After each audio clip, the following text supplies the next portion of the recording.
Um, okay, can everyone hear me online? We have 8 participants online now. I'll just let you know that we are we're recording. And so if you don't want your image on the recording, I've set it so it should only just show the speaker, but when the slides are down, when we take questions at the end, if you don't want to be on the recording, then please, I won't be insulted if you keep your camera off. So I wanted to say hello to everyone. As I said, we have 8 people online and 4 in the room, which is more than I thought we would get on such short notice. So thank you. My goal was not to bother anybody over the Christmas break. So we had plans to put this together, but it was just finding a time that worked. So thank you very much for coming. Some of you will have come in November when I did a little bit of a preview of some of this information. So what I've done is I've moved it so anything that could potentially be an overlap with what we did in November is farther down. But I will, no problem. I will say that we have with us today 2 special guests from the Faculty of Graduate Studies who I'm going to put near the beginning so they could talk about the stuff that's most relevant, particularly if you were at the November session. So what I'm going to do is move this to the side. And I will be sending around the recording as well as a link to this document. Last year, we redid our graduate student handbook. It went from being about 30 pages to 71. So one of the things I will let you know is pretty much everything you need to know about being a graduate student is in the handbook. So the QR code is there. Otherwise, I will send the link around. But we've worked really hard to put in a lot of information and make it useful, hopefully for you, about the different aspects of your program. So if you're really overwhelmed today with what we're talking about, because it's a lot and it's something that's new and it's your first week of classes back, then you can always send me an email. But a lot of it is actually in the handbook. So today we're going to talk a little bit about what the Master of Education program is. We're going to talk a little bit about applying to the program. And we have Sheila Walsh, who is the admissions officer. She's waving in the audience, who is in charge of our Master of Education programs. We're going to talk a little bit about funding, and that is the purview of Allison, who is the funding officer from the Faculty of Graduate Studies.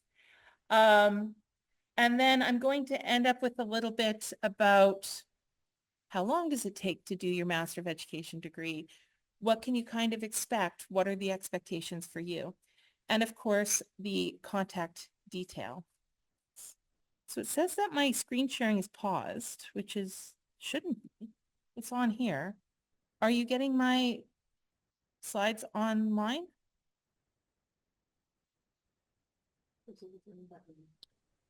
I don't see your slides, Meredith, for some reason. Okay. Where is that's okay. There we go. My apologies. So here is the QR code.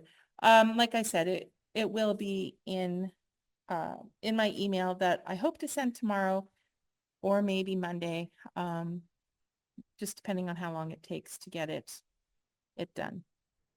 Okay. So, as I said, my name is Meredith Lovell-Johnston. I'm the Chair of Graduate Studies and Research and Education, which is a very long title. I am fine if when you write to me, you call me Meredith. Dr. Lovell-Johnston is also a bit of a mouthful. I've provided here my grad chair email, which goes right to me. I like to tell everybody I usually respond within 20 minutes, but If you don't hear from me the next day, I don't mind if you bump it and say, hey, I emailed you yesterday, except next week when I'm on holiday. So please don't email me next week when I'm on holiday. Those of you who are here in Thunder Bay, we do have a coordinator who is a really good contact person who can talk to you about our program. That's Dr. Gerald Walton. He also does not like Dr. Walton. He prefers Gerald, but maybe the first time Dr. Walton. And if you're in the Aurelia campus, we have Dr. Gary Plume. So Gary Plume is new to the position this year. He looks after the Aurelia students. I will say that most of us prefer to be emailed first, just so that we can pull up your information and give you, like have that ready for you. And then we'll usually schedule a Zoom if you prefer. We also have Bonnie McDonald. So she's here in Thunder Bay. I'm usually in Aurelia. She works on campus Mondays, Tuesdays, and Wednesdays. So she takes care of a lot of the paperwork. And then I've also provided the emails for Sheila and for Allison. So I know it's a lot of people. And as graduate students, you actually are under 2 faculties. So sometimes it's a little bit weird to try to figure out sort of who does what. We don't mind if you email us and we'll connect you to the right person. One of the things that I wanted to bring up is sort of like what goes to the chair, what goes to the coordinators. So as the chair, I'm responsible for the day-to-day operations of the programs, what courses are available, who's teaching them. I chair committees for the faculty that look at, and there are actually opportunities for students who want to be on the committees, issues that affect the Master of Education program, issues that affect our PhD program. And if you're having trouble in a class and your instructors reached out to you and they're worried about you, they'll contact me. But we also do a lot of the paperwork. However, like I said, we do have the coordinators who are available to help you talk about the program, to help you with some of that paperwork, or if you're having, concerns about your mental health or your workload or those sorts of things, you can absolutely reach out to them as well. Okay, so why would I want to be a graduate student? And I was at that point where you're at at the end of the last century, where I was like, okay, I've just spent 5 years in school. Why would I ever want to be a graduate student? And I will tell you, there are a couple of reasons to become a graduate student. So one, many people enter into their into graduate studies in order to really look at something around their practice. So in the Bachelor of Education program, you get an overview, but let's say like you're really interested, like I was, in after I was told there was nothing we could do to help my high school students who couldn't read, and so I went back to teaching primary. But like I was like, there are things we could do, and I really want to know what those are. So thus comes another 6.5 years of study to get a master's and a PhD. So that's one thing that brings people. Another is people might be interested down the line in looking at doing a PhD. We actually do have a couple of people who have done their undergraduate, their bachelor's, their master's, and now have completed their PhD pretty much in one go. That's a lot of years of school all at once. But maybe, you're looking at it and you're looking at a job market, which right now is very good for teachers, but it will at some point turn around too. So one of the things I want to say is our programs, we know as a professional program that you're probably working. And you can work, and Allison will probably touch on it too. You can work while being a student in our program. So, and I'll talk about that more coming up later. So we do have a lot of graduate students who supply teach, or they might do a short-term LTO that's, like a 0.1 or a 0.2. Or we do actually have a route through for people who are full-time teachers. And they take a little bit longer to finish. So there are ways. And one of the best things I found about doing my master's is, well, don't tell them down the hall, but we always have this debate about, should I take AQ? Should I take a master's? Both will eventually. Okay. I tell everybody that AQs end at the provincial boundary and a master's does not. However, you can do AQs. We usually ask you to do them before if you're going to take AQs, but we have recently allowed students in their second term or later who have an A average and there's an AQ that they really want to take. We are negotiating that. So lots of reasons and benefits to being a graduate student. Plus, the B.Ed program is really, really, really busy. And the M.Ed gives you time to think. And that was one of the things I think is second person in my entire extended family who did graduate education.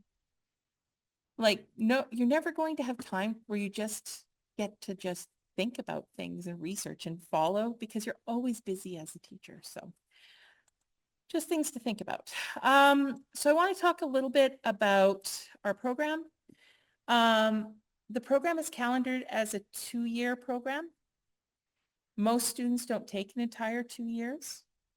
But it depends kind of how you go through. So we have 2 Master of Education programs, which I'll show you on the next screen.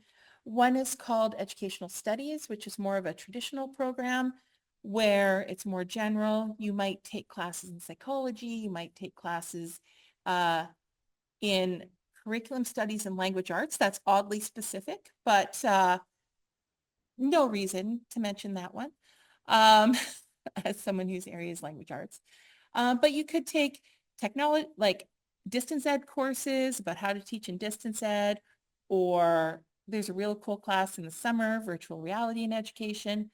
So you take a variety of different classes that focus on your interests. And then we have Education for Change, which if you're really a person who's called by looking at inequities in society and looking at power and who has power in the school system, or how to help students advocate for their rights, or looking at, the effects of poverty on education or the effects of, how LGBT students might experience the education system differently from students who are not, or gender, or, there's all sorts of ways to look at that. So within that, we have 3 specializations. I'll show you again on the next screen, but they're equivalent. So one will be the default when you apply. You can select the others, and we'll talk a little bit about how that looks. We also have course-based, which again is the default when you apply. You can apply to be a portfolio or a thesis student. I'll talk about that at the end. Some of you had this already in November. And we also offer a variety of classes. So we do offer classes face-to-face here in Thunder Bay. We offer a lot, usually about 60 or 70% of our classes are available online and asynchronous. So you could teach during the day and you could do coursework at night or on the weekends. And we do have a couple of Zoom classes that kind of bridge the gap there. And it doesn't matter to us which mixture of classes you take.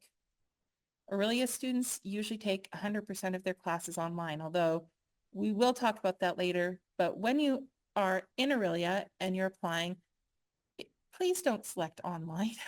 You will need to select on campus. We'll talk about kind of what that means. Your classes will probably be online, but there are other opportunities that are face-to-face.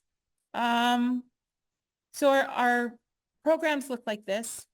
As I said, we have 2 Master of Education programs. I should probably correct the typo on there. On the left is Educational Studies, where it's much more general. We also have collaborative specializations in Gender and Women's Studies and Gerontology. Those have a separate application. So if you're interested in those, you'll need to reach out to me and we can talk about them, or reach out to Sheila about how you would apply for those. And then in Education for Change, you would choose social justice education, environmental and sustainability education, or Indigenous education. So I will say that, Indigenous education is a focus on North American Indigenous education. Sometimes we get applications where people are maybe not as aware that that is the focus of our Indigenous education program. Oh, well, I put lots of cool things on there before. So I did bring up the handbook at the beginning. I'm going to just say, please note down pages 61 to 69, and we'll talk about them later. But I developed these checklists because when I became chair, I was really surprised by how many people applied to graduate and didn't know whether they met the requirements to graduate. And sometimes that's a hard conversation. So all of our programs have a checklist between page 61 and 69, where you can see the structure of what the required courses are, what the electives are, what it looks like, how many courses you take for course base, what a portfolio looks like, what a thesis looks like. If you're doing a specialization, there's table 5 on page 19 that gives you a rundown of kind of what the different courses look like in each of the specializations. So I've talked a lot, and I will turn it over to Allison. And you guys are okay without me using this, right? Teacher voice. Hello, everyone in Aurelia. And hello, everyone here. I'm Allison.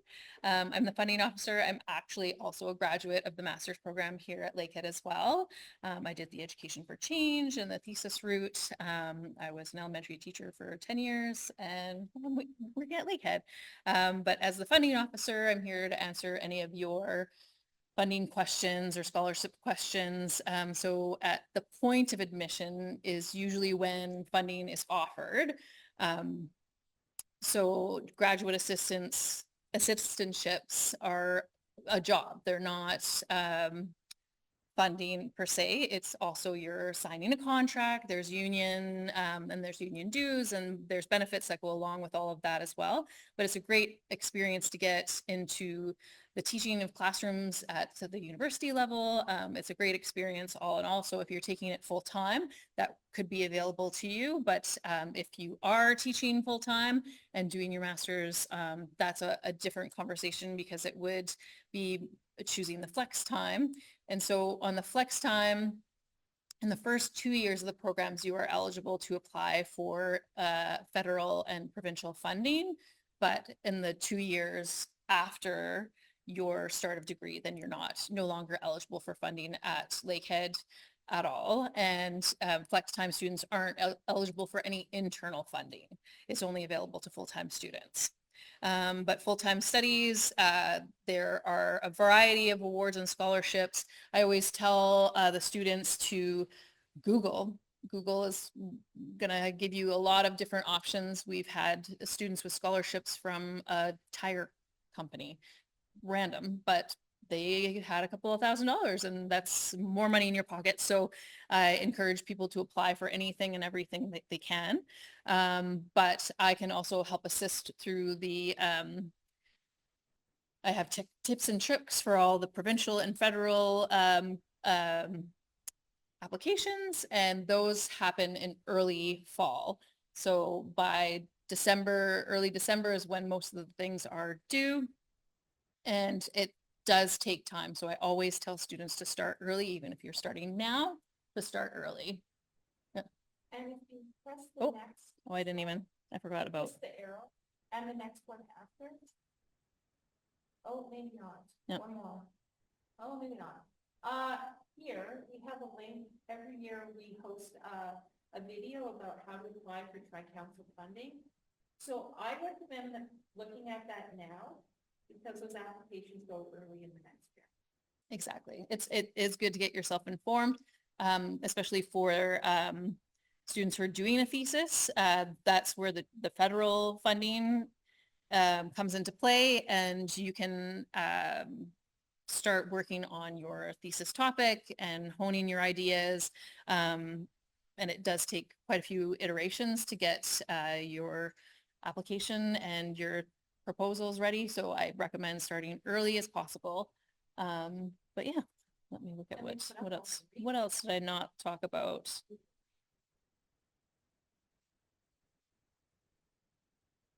Yeah, so I changed it, but so the rate of pay has gone up.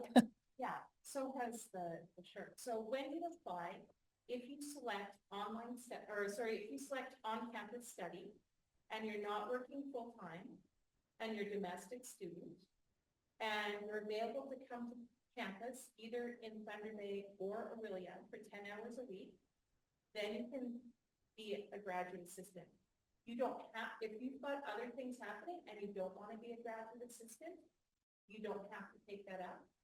But the funding is fairly substantial. And one of the options you can do is you can divert it to pay your tuition. So my husband is a graduate student, not in education, but we don't see a tuition bill. As long as you start to fall and not. And so, as Meredith is saying, so with the graduate assistantship, you have the choice between either reaching out to accounts and putting it towards your tuition, or you would be paid out bi-weekly through HR. Those are the two options that you have. So if you had other funding or your funding or your tuition was covered for whatever reason, that's also the option. What else? And that funding going to your 2 years for the master's. And if you are successful in your first year, the second year, you're offered again, the GA. And then as it says at the bottom there, if you do end up getting an LTO, you are more than welcome to decline the GA at any time. You're not held to the GA, but it's like a job. So we require you to let us know that you stopped working because you are being paid for this position as a working position. But also if you're noticing that in the winter, it's going to be too busy with your classes or you're also teaching, then you can decline that term and then reapply to do it again in the subsequent years.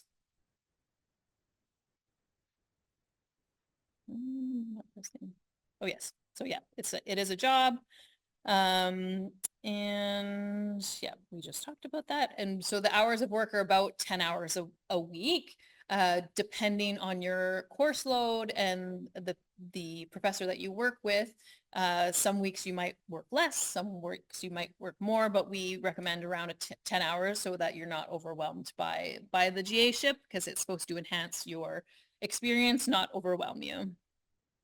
And then so I put some links here for the internal awards. So internal awards are usually donor funded, and the system we have where you would sign up to the academic works of My Awards is that you would put in all of your information. There's a general application and a financial need application, and that information will pair you with awards. And the majority of the awards you're just paired with, and there are a couple that they'll prompt you to either answer a few extra questions or maybe have a letter of recommendation, those kinds of things, but it'll prompt you on the system. It is a pretty great system. And then if you have other questions for graduate scholarships, bursaries, we have a bunch of information there on our Lakehead website. And then, so as I was saying, the federal and provincial. So the difference between federal and provincial is the SHRC, which is what the stream, there's 3 streams for Tri-Council. That's the federal award. And it's for students that are doing a thesis. So if you have a thesis statement that you can share and talk about your research, that I would recommend doing both the federal and provincial.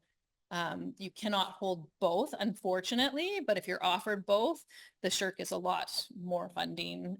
It used to be only 17.5 and now it's gone up to 27. Oh, I can't, that number stick in my head, around 27. I believe. That and the graduate assistant. Yes. So as someone who did not apply for SHRC in her master's, but really enjoyed getting it when it was $40,000 a year in my PhD. Yeah, well, it's highly competitive. But here's the thing, we've had a lot of years where our students are like, I'm not going to do it. And this is what I say, especially if you're working on a thesis, having to write your ideas and be concise in a page or 2 really helps you because it's floating around here and here and you have to write it down. And even if you don't get it, like if you get it, like you're getting however many $1,000 a page, right? And you can apply for it, like you could apply for it in December going into first year, but most people come into our program as course-based and they don't make that choice till second year. But if you're thinking about it at all, hold the funding workshop in September again. Get on with it. Yes, early the better. And so the Ontario Graduate Scholarship, the OGS, is the provincial funding, and that's $15,000. So it would be $5,000 over the 3 terms. And that's also, it's a little less competitive than the federal. But again, I recommend that students apply for both. As Meredith said, it's a great way to hone your ideas and work on your writing. And it's not a bad thing to get working towards it, especially to help you get your ideas for your thesis down. But yeah, so the application deadlines happen quickly. So that's why we recommend starting early because yeah, it takes time to fill those applications out and get your ideas down. And we usually say, so out of our allocation of OGS, we try to save 2 for master's because the master's students are competing and the PhD students are competing. So we try to award 2 master's students. Excellent. It's good to know because I send it off to the departments and I say, let us know. That's just our internal. That's a good internal policy for sure. Yeah, so there's the link to our session this fall, and actually Gerald was also my supervisor during my studies, so he was a great source to help me with my SHRC and OGS applications, and I was successful in both. I had to decline the OGS, which is a bummer, but then I put it on my CV. I said that I was offered both awards. So even though it's painful to say I decline this funding, it's great on your CV. So yeah, any questions that you have regarding funding or scholarships, I am here. Dr. Walton is a very great source as well. And yeah, I would recommend watching the session and reaching out if you have any questions. Yeah.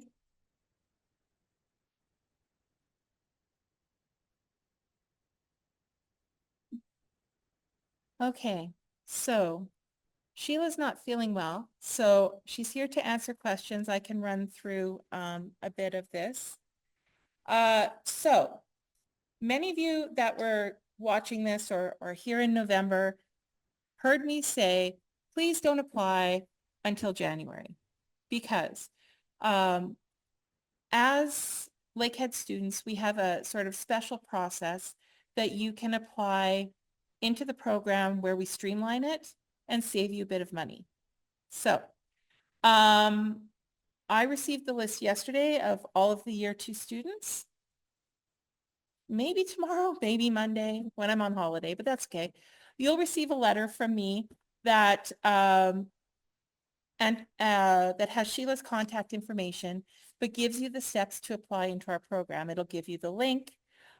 We send it to pretty much everybody who's a second-year BEd student, as long as your minimum average to date in your program is at least 70. Okay. So almost all of the students in the MED. So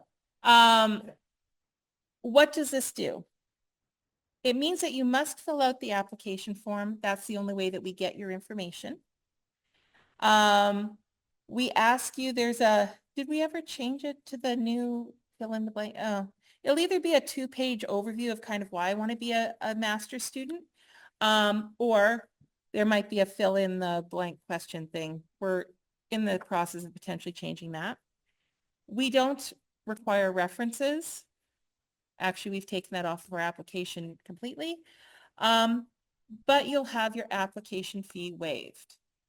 So you must follow the details in the letter to tell you, and what it will tell you is to email Sheila with your number and let her know that you're ready to submit it. Do not hit submit until you've talked to Sheila. Okay? And don't pay it because we can't refund you. So reach out to Sheila first. It'll save you $125. Okay? So when those come to me, I read all of them.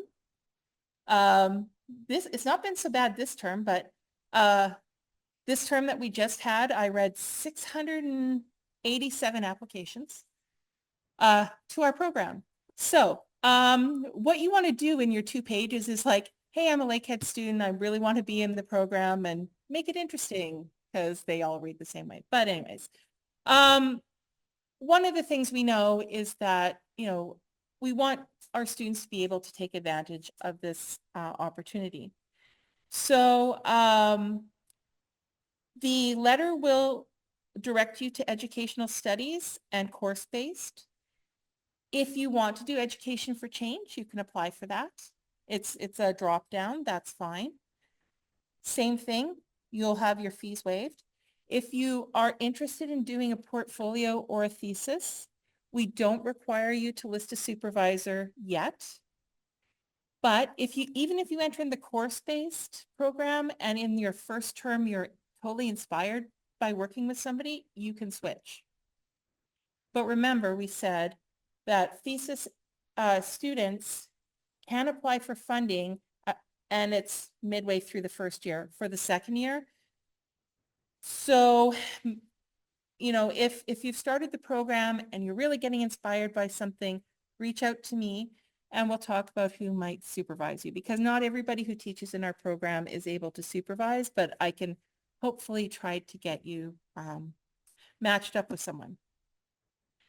Now, one of the things people like to try is they say, okay, well, it says I'm for fall 2025. Well, what if I want to start in spring? I just finished my placements. I want to get started. One of the implications of doing that is, one, you cannot really be a BEd student and an MEd student and trying to get into our summer classes, of which there are fewer. We need to manually switch you over, which is a lot of work for the Faculty of Graduate Studies. And oftentimes, students do need that break. The second, if you're applying, if you're going to be a graduate student, the graduate assistantship starts in fall. So that first term would be out of your pocket. So you would have fewer classes in summer, and actually it'll be later to be able to apply or to register in them. So half the time they're full. You pay for it out of your pocket. But it's also a good time to take any AQ courses that you want to take over the summer and get a break. Because I do have master students who've come in and they're completely burnt out and they're like, we'll just start. And I'm like, you really, really should have taken a break. So, but it is up to you. One year we had 50 students who all decided to start in the summer. And then it was kind of a hard time trying to get everybody classes, because we do offer classes in spring and summer. And as a master's student, you are you will be taking spring and summer classes, or are expected to register for spring and summer classes. But it's just easier if you start in fall. And like I said, about 99% of our students apply to course base, and usually up to about 10% of them switch to portfolio or thesis by the end of their program. So it's not something that you can't change. And some people start in educational studies and then they're like, wow, I really was inspired by my gender and education course, and I want to switch to social justice education. Just talk to us early, talk to Dr. Walton, talk to Dr. Plume, or talk to me. We'll get you sorted. It's easier to switch earlier just to make sure that you have the right classes, because there's slight differences in how those look, but they are equivalent degrees. Okay, so a course-based master's is 10 courses. The minimum time to completion is 12 months, but we write in big red letters, don't do it in 12 months. And when I became a master's student, I was like, wow, I'm used to taking like 5, 6 classes a term, and now they're telling me 3. Then I figured out why it was 3. We know, and don't tell any of my other colleagues, but we all know how many people do their readings in their BEd courses. And there are fewer readings than there are in the master's. And they just kind of go through. Well, in the master's classes, you'll be expected to do your readings, potentially do research on finding more readings, do online posts or discussions in class where you show that you've read all of those things, and write papers. Oftentimes I have students who come to me and say, well, you know, I've done this many classes a term in my BEd. Please let me overload and take 4. And I'll say, no. And then midway through, they're like, yeah, I just dropped to 2. 2 is comfortable for most students. You can take 3, but 2 is comfortable. And they go, yeah, now we figured out why. So for us, it's really important that this is healthy and this is healthy. Like, we want to get you through. We don't want graduate studies to be torture. But when you rush through, it's not as meaningful to you. Most of our students complete in 16 months or 20 for course-based. Portfolio route is 8 courses, most complete in 20 to 24 months. And the thesis is 6 classes plus a thesis. Mostly they take classes in the first year and write their thesis in the second year. And most of those take the full 2 years. So we'll talk a little, I'll come back. Oh, no, I took those out. Okay. So in the handbook, I show some, or I guess in the November when I showed some options of how those things look. Just know that tuition is assessed by term, not by class. So as an undergraduate student, you're being asked to, like, it depends on how many classes you're taking, by what your tuition is up to a certain point. But as a master's student, sometimes you might be taking a placeholder. A placeholder keeps your program active while you're working on writing or working on other things. 1 class, 2 courses, or 3, you pay the same tuition. You're also expected to maintain continuous registration, which means there is a graduate term in the summer where there are spring and summer classes. That doesn't mean you can't take a summer vacation in the middle. You can apply for, like, you can put a placeholder in. But if you do not register in a term, I get a list. We're getting less. It used to be like 75 a term. Hey, Meredith, you have this many master's students who've not registered for the summer. And if you don't, like, the first time, they'll put you usually into a placeholder and assess you tuition for that. But after that, they will suspend your program. And that's messy. Like, it's not something we can't come back from, but that's really messy. So just be aware that you take classes in fall, starting in September, that are 12-week. Then we have January 12-week classes. We have 6-week classes that start in May and part of June. And then we have 3 and 6-week classes that are in July and August. So like I said, the average time to completion, expect about 16 months for course-based. We really recommend you take about 2 classes, start with 2, because you can always go up if it's good. But, you know, some people think, oh, well, here's my tuition and I want the least amount of time. But if you're being supported by a graduate assistantship, that goes into year 2 as well. So it gives you more time to think about. I put a link there for the fee calculation. There's a number of different factors that go into that. You're also full-time students for taxation purposes, just so you know. What was the other part I was going to say? I can't remember. And like I said, we strongly recommend that you start with a maximum of 2 classes. And that's your choice. But one of the things is that you're not allowed to fail classes as a graduate student, and the pass rate is 70. You can have 2 classes that are in the 60s, but so it's really important to make sure that you're balancing your life and balancing your workload, and doing well. And that's why we recommend that you take 2, just to get a sense of where you are. And if there's a term where you're really busy, you can just take 1. And the last thing I wanted to talk about, we had talked earlier about flex time students. So most of you will register as full-time students. If you are working full-time in a school or another full-time job, we understand that taking 2 or 3 classes in a term is going to be a lot.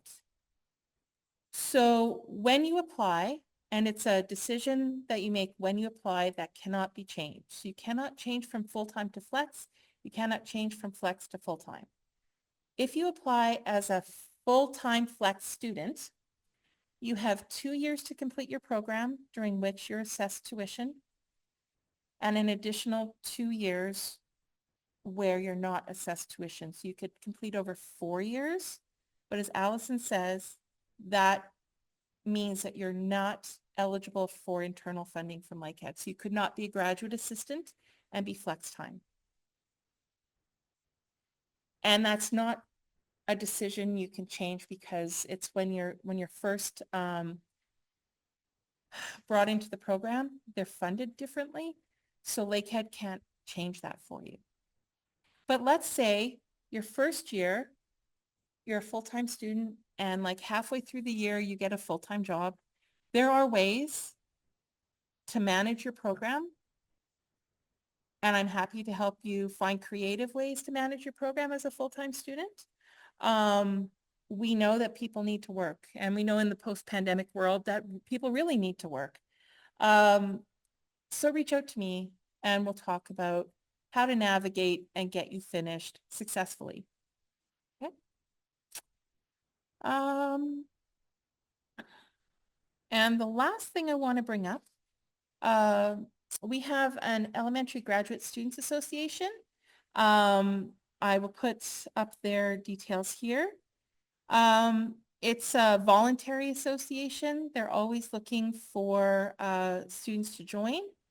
One of the things they do is, for example, they've negotiated with the Students' Union about getting different helpful apps that are available to our graduate students.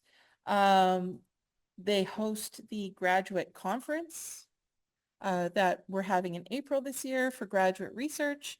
And they also talk to me and they talk to the dean. So if things come up, it's a mixture of PhD and master's students. If things come up, like issues, you can talk, and you're not comfortable coming to talk to me for some reason. I'm really scary. But no, but like if you don't want to be the person that, right? they can advocate for you. So they help us to make sure that we have membership on committees. So we do have a student who sits on the Faculty of Graduate Studies, Faculty Council. We have a student who sits on the Faculty of Education, Faculty Council. We have a couple of different committees where we really are looking for students to be voices and to advocate and let us know in times and in places where it's appropriate to do so. Especially as we're going into a program review for the MEd program. So with that, what I'm going to do is I will leave this up for a couple of minutes. I will also share all of this information on the email. But I wanted, wow, we're fast. I cut about half the slides. I wanted to make sure we had time for questions. So what I'm going to do is say thank you. And if you know, all of your questions have been satisfied, you can feel free to go. But I'm going to stop the share of the slides so I can see if there's any further questions. You can use the chat for questions. You can put up your virtual hand. And if there's any questions in the room, I'll also copy them here. So we've got quite a bit of time. But like I said, if you have any questions, we are happy. Oh, and we have Dr. Walton and Dr. Plume here. So maybe they can talk a little bit about themselves first. Did I really?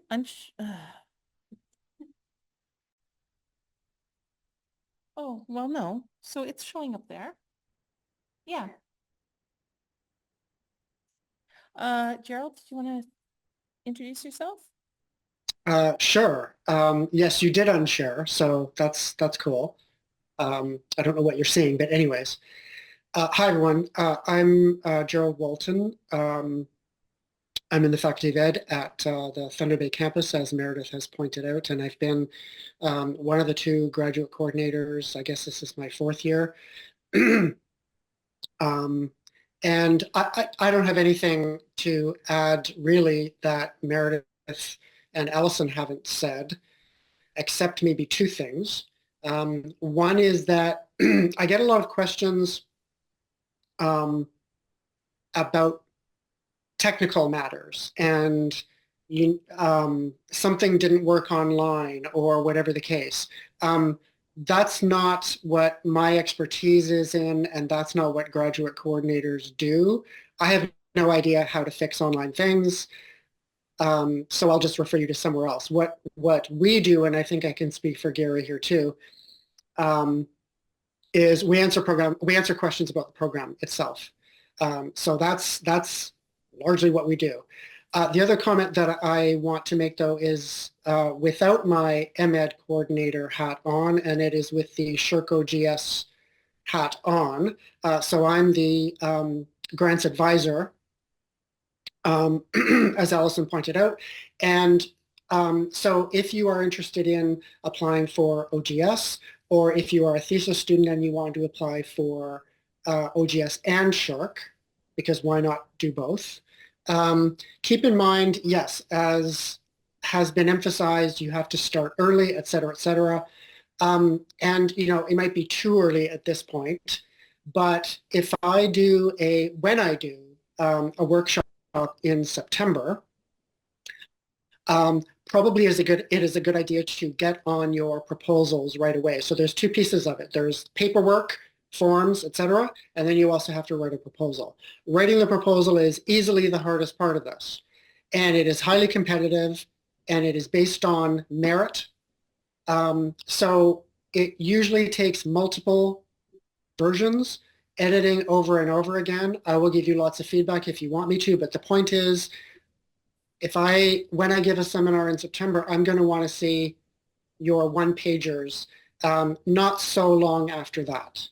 I don't want to see them in late November. I'm not even going to look at them, actually, because it'll be it's not too late for you to apply, but it's just getting too late for me to give decent review of them and feedback. I need time to do that. So anyway, jump on that as quickly as you can. That's all I have to say. Thanks. You're welcome. My first SHRC application proposal had 70 drafts, but I had I'm a perfectionist and so is my supervisor. Gary? Yeah, sure. Hello, everybody. Good afternoon. Um, like Meredith said, you can call me Gary as well. And just a note about these grants, I would just concur with what Gerald and Meredith said, especially about the experience with writing the grant. So Meredith made a really good point early on. You know, it can be hit or miss in getting these grants, but there's so many more advances you can make in this process by putting together a grant, especially in terms of crystallizing your thoughts about what interests you and where to go and so on. So I'm at the Aurelia campus, and as Meredith said, I'm new, but I feel I'm not that new anymore. I started in September. I've met with lots of students in that time and prospective students as well. So I've met with students over Zoom on a traditional phone call, going back and forth via email. I've met for coffee with a number of people as well who are either interested in the program or that sort of thing. And I'm actually at this stage, at least, I'm quite happy to do that because I also feel I also remember my graduate trajectory, and it seemed there are lots of uh, invisible boxes or things that were just really hard to understand, and it's just helpful to have someone talk you through that. So I'm happy to do that. So feel free to reach out and we can negotiate. I mean, like Gerald said, I don't about the technical aspects, like I don't I get questions about those too, and but I can help you direct your questions to the right people. If you want to ask those, or if you have questions about grants, I'm probably going to direct you to Gerald or elsewhere. But at least I can help do that. And and a lot of students just ask me, am I on the right track? Is this what I should be doing? And that's completely fair game with that sort of thing. So yeah, that's sort of a high level, but feel free to reach out. Great. Is there anyone who has questions? Or have we stunned everybody into silence? Oh, yes.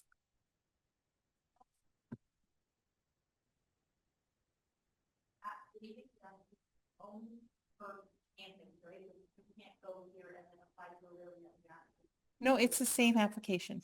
It's one program. Yeah, my job is on both campuses. And that's why we have a coordinator at both campuses.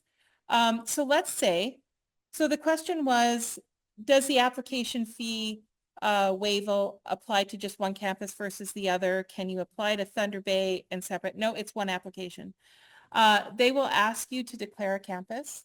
But that doesn't mean, for example, that the opposite's not true. Let's say you're a distance student. Actually, I spoke to a brand new student who's teaching up in Iqaluit. And she said, what if I want to take a summer class and come on campus to Thunder Bay? I'm like, go ahead. So if you're an Aurelia student and you're in Thunder Bay for 6 weeks or 3 weeks in the summer, come take a class. It doesn't, like from our program perspective, as long as you're a domestic student, it doesn't matter what mix of online and offline classes you take. So it's flexible because we also know that a lot of you will likely be working. Okay, yeah, no problem. Okay, so the question is, can I explain the application process? So the application is hosted outside of Lakehead's My Info. We had a change. So you'll receive an email from me that I will blind copy everybody on. I found out last year it cuts off after 400, so they may be in 2 stats. And you will have a letter from Sheila that will be on the bottom. And what it will do is it will give you the link to the site. When you apply, you need to make a profile and fill out, like you'll select Master of Education, which because we were an early adopter is very first on the list. So select Master of Education. It'll ask you some questions about yourself and like where you live and stuff like that. Are you a domestic student? And then what it will do is it'll ask you which program that you want to apply for. So you would take a look at that chart that I put, the nice colorful blue and yellow and red one is in the handbook. Or you can look at pages 61 to 69 and see a little bit about how the programs are. You'd select your programs. You put in your information that you are a current Lakehead student. You would also list if you went to any other post-secondary institutions, you would list those as well. At that time, you would also request your transcripts if they are not Lakehead transcripts. So let's say you did your undergraduate at U of T. So you would get your U of T transcripts. You would need to upload them to the portal. They can be your non-official ones first until you're, if that's all you can get. But when you get your offer, you need to have your official transcripts. Your in-progress Lakehead one, do you want them to put their in-progress Lakehead one up too? If they have it, they can upload it to the application. If not, I can do it. Yeah, so, yeah, don't order, yeah, don't, but you can, there is a view you can download of the Lakehead one if you want. It's okay if you don't. And then you'll have the 2-pager where it asks you some questions like, how does your background prepare you to be a master's student? Why do you want to be a master's student? And if you're thinking about doing a thesis or portfolio, do you have an idea for your topic? You don't need to answer that one. It will also ask you if you have a supervisor to declare. Our program doesn't require you to declare a supervisor at the beginning. If you're planning on doing course-based, you don't need a supervisor at all. And then there's some places where you can put up your CV. I don't need to see that because you're a Lakehead student. Letters of reference if you want. I don't need to see those because you're a Lakehead student. And then it will at the bottom ask you to submit. Don't hit submit. You'll email Sheila with your name and your Lakehead ID number, which will be what the instructions say, and she'll go in and submit on your behalf. Do not pay the application fee. Does that answer your question? Hopefully.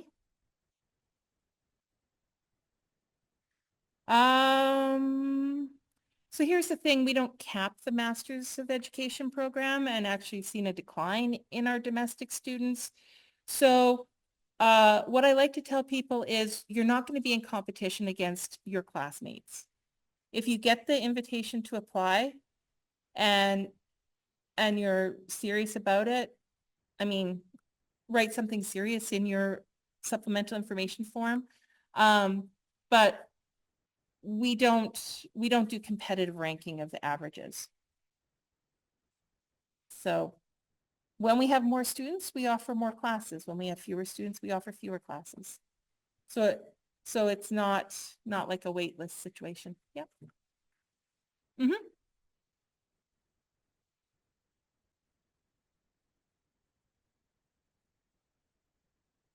No.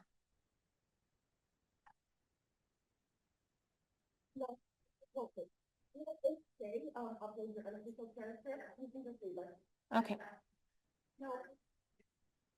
So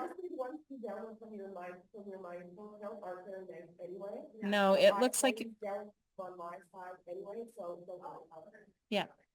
So you did other classes that, so you went Lovell-Johnston for a couple of courses before you went to it, that you can upload an unofficial version of that. But I don't need anything. yeah, so there were 2 questions. We'll get to the second in a minute, but I want to make sure that the people online here. The question was, if I've done all of my schooling at Lakehead after high school and nothing anywhere else, do I need to upload my own official transcript? And the answer is no. You should be fine. What was your second question?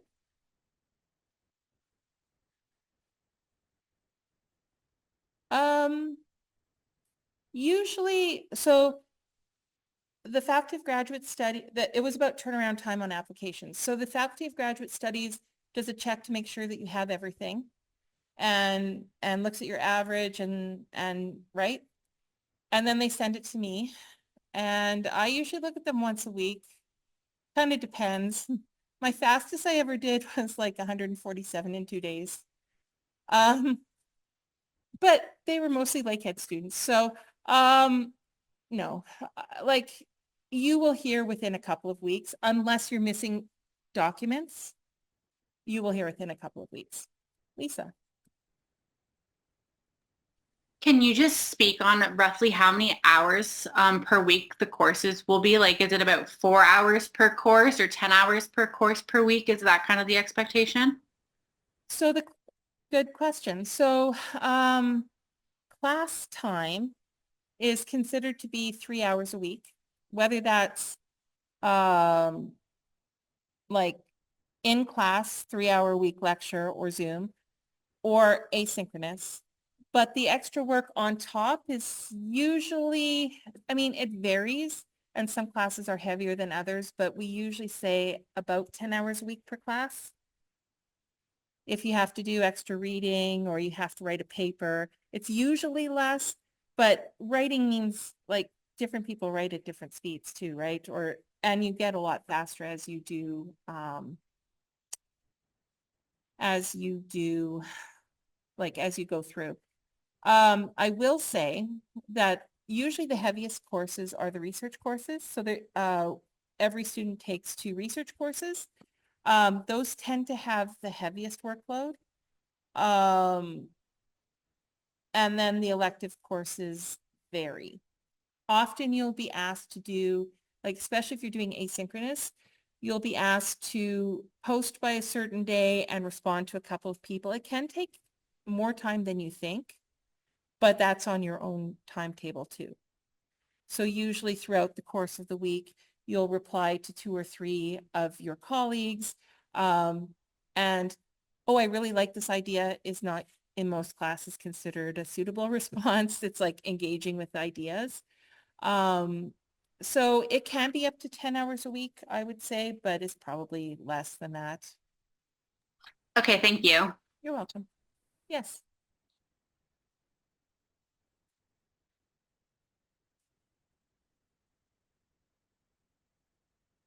Right. So students in Aurelia tend to do asynchronous courses and also do their GA-ship. What happens is we receive money from the Faculty of Graduate Studies that says this many students. In the last 5 years that I've been chair, we've never hit our cap. Okay? So it will be on, like, if you're offered funding, it will be on your initial letter. And it will indicate that it's for 2 years, but then you need to set up with Allison and HR to make sure that that gets paid. Yeah. But we've never hit our cap yet.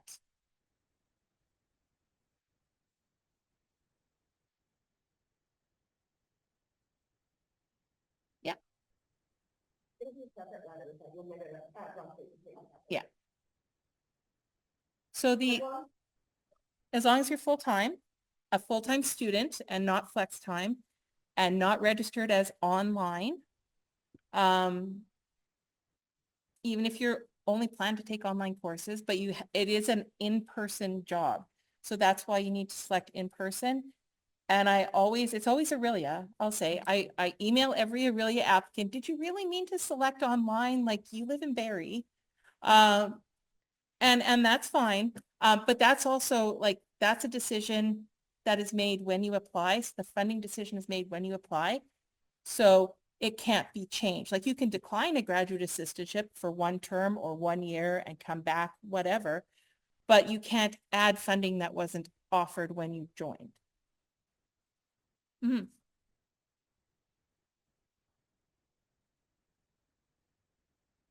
No, I just look, and if it says you're full-time on campus and domestic, I'll give it to you. You're welcome. The question was, do you need to signify that you want to do a graduate assistantship? No, if you're a domestic student online, or sorry, domestic student who selects on campus and full-time, and you're not working full-time elsewhere, you'll be offered. And you can decline it, like I said, for 1 term or 1 year. We had a PhD student, so they're funded for 4 years. One this year who taught, full-time for 2 years, and she's taking, she decided this year she's taking a leave from work, and she's wanted to work as a graduate assistantship. So even she's taking it up in year 3, and that's fine. But you just need to let Allison know, because there's paperwork, and it's Lakehead, and paperwork sometimes gets lost. So the earlier the better. Any other questions online?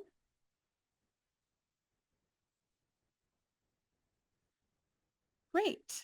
So I wanted to say thank you to everyone who's come today and in person, hopefully giving you a lot to think about. Again, if you reach out, we can help with questions, and if we can't answer the questions, then we can send you to those who can. The answer to the question about who can help you if you can't register for courses is Student Central.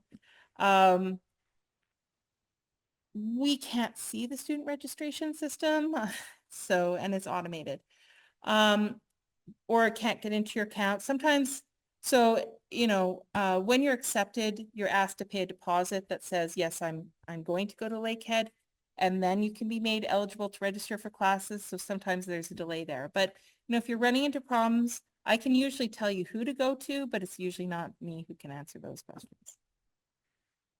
With that brings us to 2:07, ahead of schedule. Thank you everyone for coming. I will try to circulate the contact information and the links, and then the recording tonight. So I wish everyone a good semester, and keep in touch if there's any questions that you have.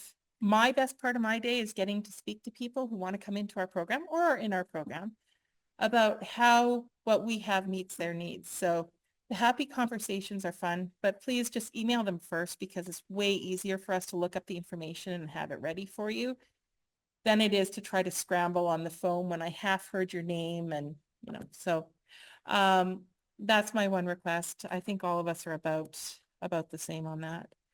A couple thank yous, and yes, so I will stop the call. Thank you everyone, and have a good, and it's much warmer in Thunder Bay today than it is in Aurelia. So have a warm, oh yeah. It's usually not that way, but we'll see everyone around. Thank you.